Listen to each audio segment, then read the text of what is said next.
Supreme న్యాయమూర్తులు భిన్నాభిప్రాయాలు, అన్వయం నిర్వచనంపై వేర్వేరు లెక్కలు, దర్యాప్తు నిర్వచనంపైన సందిగ్ధత, దర్యాప్తు ప్రారంభమైన తేదీ కీలకమైన నేరం జరిగిందంటున్న సమయం ముఖ్యమా, చంద్రబాబుకు 17 వర్తిస్తుందని జస్టిస్ బోస్, పాత నేరానికి వర్తించుతున్న జస్టిస్ త్రివేది అంటూ ఇద్దరిది తీర్పుని ఇప్పుడు చంద్రబాబు గారికి వ్యతిరేకంగా వచ్చింది. ఖచ్చితంగా రిమాండ్ కరెక్టే అని చెప్పింది, అట్లాగే విచారణ జరుపుకోవచ్చు అని చెప్పింది. 17A గురించి వీళ్ళు రాసుకొచ్చినటువంటి తప్పుడు కథనాలన్నీ పోయినాయి. ఇప్పుడు దాన్ని కవర్ చేసుకోవడానికి జడ్జీలని ఇప్పుడు టార్గెట్ చేస్తారన్నమాట. ఏది బేలాయస్ త్రివేది ఆలోచననే తేడా చేసుకొచ్చేటటువంటి ప్రయత్నం, దాన్ని వక్రీకరించేటటువంటి ప్రయత్నం రాసుకుంటూ వస్తున్నటువంటిది.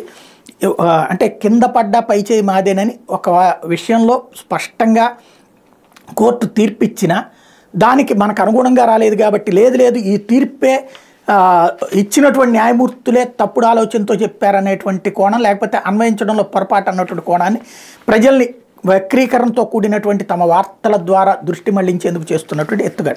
ఇకపోతే అన్నమయ్య కలెక్టర్పై సస్పెన్షన్ వేట అన్నటువంటి వీళ్ళు కూడా హైలైట్ చేశారు. మరో తెలంగాణ ఛత్తీస్గఢ్ సరిహద్దుల్లో భీకర యుద్ధం, పామేడ్లో సిఆర్పీఎఫ్ క్యాంపును చుట్టుముట్టి నక్సల్, సుమారు 3000 మంది నక్సల్స్ పాల్గొన్నట్టు అంచనా. మంగళవారం రాత్రంతా రాకెట్ లాంచర్లు, తుపాకుల మోత, చెట్లపై నుంచి గెరిల్లా దాడులు, 9 మంది పోలీసులకు తీవ్ర గాయాలు, త్రుట్లో తప్పించుకున్న 40 మంది ఏపీ కూలీలు. తొలుత టానా బ్లాక్ చెట్లను నరికి మందుపాత్రలను పేల్చి దిల్సాపురం రోడ్డు దిగ్బంధం, బ్యాకప్ ఫోర్స్ చేరుకోలేని విధంగా బ్లాక్, హిగ్మా వ్యూహంగా అనుమానాలు అంటూ పెద్ద ఎత్తున ఛత్తీస్గఢ్లో జరుగుతున్నటువంటి దారుణానికి సంబంధించినటువంటి వార్తను హైలైట్ చేశారు.